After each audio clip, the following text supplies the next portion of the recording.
ఇదొక పర్సనల్ చెప్పండి. క్వెషన్ దయచేసి. ఇప్పుడు తనొక స్త్రీగా చెప్పుకుంటున్నాడు. మరొక స్త్రీని పెళ్లి చేసుకొని వెళ్ళిపోయాడు. వాళ్ళిద్దరి మధ్య ఎటువంటి బంధం ఉందనుకోవాలి? వారి శారీరక సంబంధాలేంటి? ఇవి ఎలా చూడాలమ్మ ఇవన్నీ? మీ దృష్టిలో ఏంటిదంతా? అన్నా ఆ అమ్మాయికే వదిలేయాలి. ఎల్లుడు శ్రీనివాస్‌కే తెలవాలి. వాళ్ళిద్దరి మధ్యన ఎలాంటి బంధం అంటే ఉందనేది. వాళ్ళు మీరిందాక ఒక చెప్పిన మాటన్నారు. ఒక్కొక్క మాట తనకి ఇందాక మీరొక మాటన్నారు. తను అంగాన్ని పరమాత్మకి సమర్పించానని చెప్పి చెప్తున్నాడు. మీరిందాక ఒక మాటన్నారు. తనకి అదొక్కటి మాత్రమే లేదు. కానీ ఇంకా చాలా చేస్తాడని చెప్పి మీరొక మాటన్నారు. ఏంటి చేస్తాడు. దాని అర్థం ఏంటి? ఏమనుకోవాలి? ఇప్పుడు చేస్తాడన్న. మీకు సపోర్ట్ చేసే ప్రతి చేస్తాడు. ఒక్కళ్ళకి తెలియాల్సిన విషయం ఇది. దయచేసి చెప్పాలి మీరది.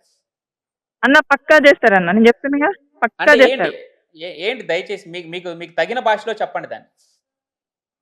అంటే ఇప్పుడు భార్యాభర్తలు ఎలా ఉంటారో అన్నీ హ్మ్. అంటే అమ్మాయిని ఇక్కడ నుంచి ఇక్కడ దాకా ఏం చేయాలో అన్ని చేసేస్తాడు. హ్మ్. అన్ని చేస్తాడు. అదొక్కటి లేకపోయినా పర్లేదు. హ్మ్. ఇప్పుడు వర్షిని హ్యాపీగా ఉంటుందంటే ఆ ఒక్కటే లేదు అని గాదు. హ్మ్. ఉంటది. సాటిస్ఫాక్షన్ చేస్తాడు వాడంతే ఇంకా. ఓకే. ఇక్కడ 'వర్షిని' అసలు అంటే మీరంటే సరే భక్తి భావంతో వెళ్లారు అది వేరే విషయం. ఈ 23 ఏళ్ల 'వర్షిని' కొంత తనకి నిజంగా చెప్పాలంటే లోక జ్ఞానం లేదనే అనుకోవచ్చు మనం. ఏం ఆశించి పోయిందంటారు? మీరన్నట్టు ఇప్పుడు ఈ విషయంలో ఒక తృప్తి పడి వెళ్ళిందంటారా? అసలు మీ మీ దృష్టిలో 'వర్షిని' అఘోరి దగ్గరికి ఏం ఆశించి వెళ్ళిందంటారు? అన్నా నాకు తెలిసిన ప్రకారం అయితే జ్ఞానం లేదు అని మాత్రం మీరు అనకండి. ఆమె చాలా తెలివి ఉన్న అమ్మాయి. ఓకే. క్లబ్‌లకెళ్ళి ఆటలాడే అమ్మాయికి తెలివుండదా అన్న?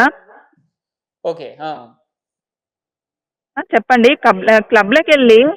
వాళ్ళతోటి వీళ్ళతోటి డాన్సులు చేస్తూ హ్మ్. ఇంకొకటి తను తాగుతుందని కూడా విన్నాను నేను. ఓకే. అట్లాంటి అమ్మాయికి తెలివుండదా అన్న? సరే ఏం ఆశించింది వెళ్ళింది శ్రీనివాస్ దగ్గరికి? నాకు తెలిసి శ్రీనివాస్ దగ్గర ఏమన్నా మనీ ఉంది అని ఆమెకైతే అన్నీ తెలుస్తాయి శ్రీనివాస్ గురించి. అందుకే హ్మ్. ఎళ్ళిపోయి ఉంటదన్న. అంతేనా? లేదంటే ఇంకా ఈ శారీరక సంబంధాలు వీటికేమైనా అడిక్ట్ అయ్యి తన 'వర్షిని' ఇలా ఏమన్నా ఏమో చేయదలుచుకునే ప్రయత్నం ఉండొచ్చన్న. చేసిందా?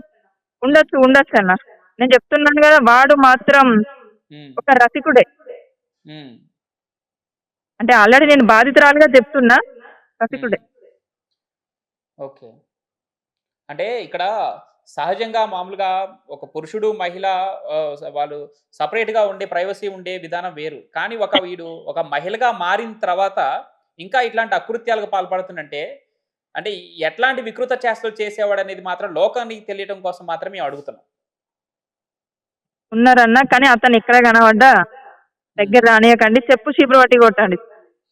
ఓకే. ఇప్పుడు మీరు 'వర్షిని' వాళ్ళ పేరెంట్స్‌తో మాట్లాడారా మొన్న కలిసినప్పుడు?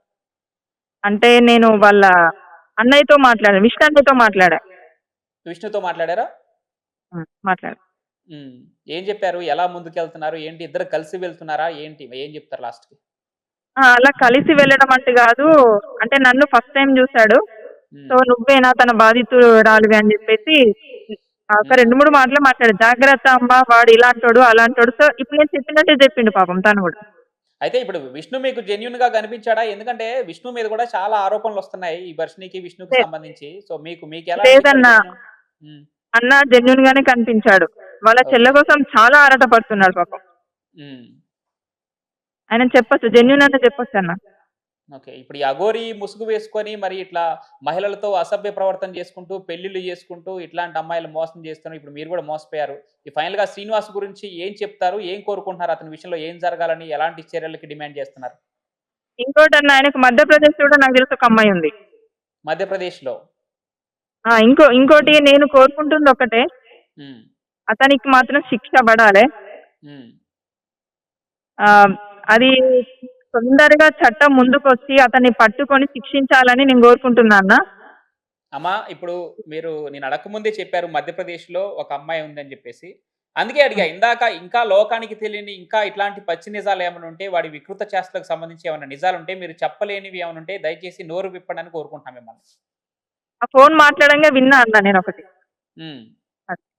ఫోను మాట్లాడితే నేను విన్నా ఉంది అని. హ్మ్. హ్మ్. నాకు అంటే చెప్పేసిన గుర్తొచ్చి. అంటే అతని దగ్గరున్న మొబైల్స్‌లో ఇతర మహిళలకు సంబంధించి ఏమన్నా ఫోటోలు గాని, వీడియోలు గాని అట్లాంటివేమన్నా గమనించారా మీరు? ఇట్లాంటియేమన్నా ఉన్నాయా? ఏంటి?